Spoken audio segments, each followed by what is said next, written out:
সরলপুর গ্রামে শিকদার বাড়ি। এই বাড়ির পুকুর পাড়ে বিশাল এক তেঁতুল গাছ।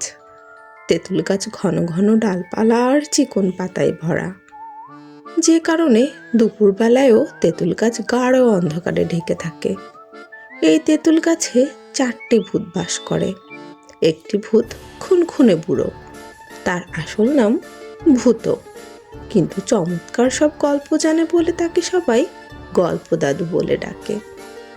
গল্প দাদু অনেক গল্প জানে, হরেক রকম গল্প, অনেক ধাঁধা জানে।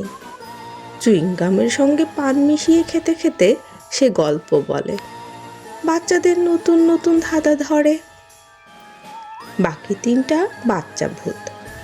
বাচ্চা ভূতগুলোর নাম হাতু, মিতু ও ভাতু। হাতু সারাক্ষণ এর ওর গায়ে হাত দিয়ে বিরক্ত করে বলে তার নাম হাতু। মিতু সকাল বিকাল মিষ্টি খায়, তাই ওর নাম মিতু। মিতু কিন্তু মেয়ে ভূত। আর ভাতু ভাত ছাড়া কিছু বোঝে না, সারাদিন শুধু ভাত খায়, তাই ওর নাম ভাতু। গল্প দাদু হাতু, মিতু ও ভাতুর দাদু হয়। ওদের মা বাবা নেই, তাই দাদুর সঙ্গেই থাকে। সন্ধেবেলায় গল্পের আসর বসেছে।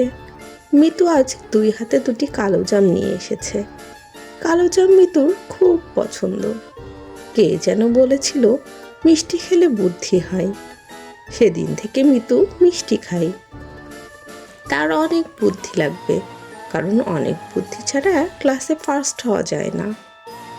কালো জামে টুকুস করে একটা কামড় দিয়ে মিতু বলল, দাদু আজ কি গল্প শোনাবে? এই কথা শুনে হাতু ও ভাতু হাতাহাতি বন্ধ করে দাদুর দিকে তাকালো। দাদু হালকা কেশে গলা পরিষ্কার করে বলল,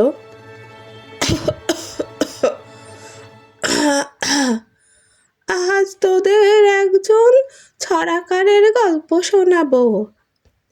হাতু বলল, দাদু ছড়াকার কাকে বলে?